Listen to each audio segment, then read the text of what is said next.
Alors maintenant, l'utilisation des tuiles dans les aplats dans Illustrator. Donc ici, je vais aller chercher les tuiles que je vais avoir besoin pour pouvoir faire du remplissage dans mon aplat. Je veux avoir la version crème du bouclé. Donc, je vais aller chercher dans Photoshop, là, je m'assure d'être placé vraiment sur le bon calque. J'utilise l'outil de déplacement. Clic, glisse sur l'icône de Illustrator. Ici, je n'ai pas relâché encore le bouton de la souris. Je me place ici sur le plan de travail. Je relâche. Donc, ici, ma tuile a été importée. Je fais la même chose ici avec le matelassé.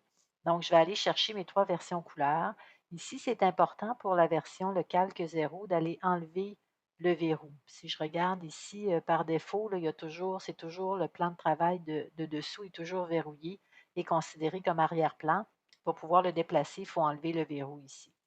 Donc, je reviens ici, je vais faire la même chose, mais pour chacun des plans de travail. Donc, clic, glisse. Même chose ici pour le vert. Donc, je m'assure d'être sur le bon plan de travail pour pouvoir déplacer. Et le dernier, la version bleue. Ensuite, ce que je vais faire, c'est réduire mes motifs tout de suite. Je peux le faire de 2 manières. Je peux les insérer directement ici dans mon nuancier puis les réduire à l'application. C'est une façon de faire. Sinon, je pourrais les réduire aussi tout de suite avant de les mettre à l'intérieur de mon nuancier. Si vous décidez de les réduire d'abord, il faut vraiment réduire les 3 en même temps pour vous assurer que vous faites la réduction de la même proportion pour les 3 tuiles.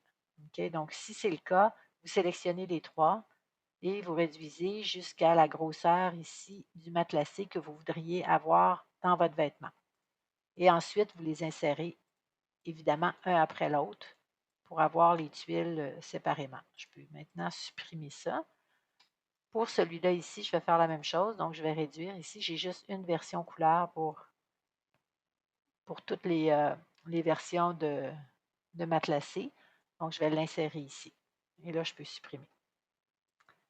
Donc, ici, je pourrais faire mon remplissage pour le col d'abord. Donc, utiliser le matelassé pour le restant. Donc là, je pourrais utiliser baguette magique pour aller chercher la couleur blanche et utiliser le matelassé ici. Donc, pour les manches, ici, comme il n'y avait pas de couleur de remplissage, ça n'a pas été sélectionné en même temps que le blanc. Donc là, je vais devoir l'ajouter ici. Si vous avez un sens qui est perceptible, qui est fortement perceptible, vous allez faire l'orientation. Dans ce cas-ci, je n'ai pas suffisamment là, de sensation, de perception au niveau du matelassé, mais sinon, il faudrait utiliser là, la rotation si jamais, par exemple, les manches étaient beaucoup plus inclinées, donc moins à la verticale. Il faudrait que je change un peu la rotation. Donc, je pourrais le faire ici, mais je n'ai pas une grosse rotation à faire là, de chaque côté. Oups, CTRL Z. Rotation, accent grave, puis je tourne légèrement. Alors voilà, si je veux faire des versions couleurs de cet aplat-là, donc comme d'habitude, et là, je vais aller verrouiller les 2 autres versions. Je vais utiliser baguette magique. Puis je vais aller remplacer la couleur de remplissage par le rouge. Ensuite, je pourrais déverrouiller ici et faire le remplissage du vert en gardant toujours la même couleur pour le boucler.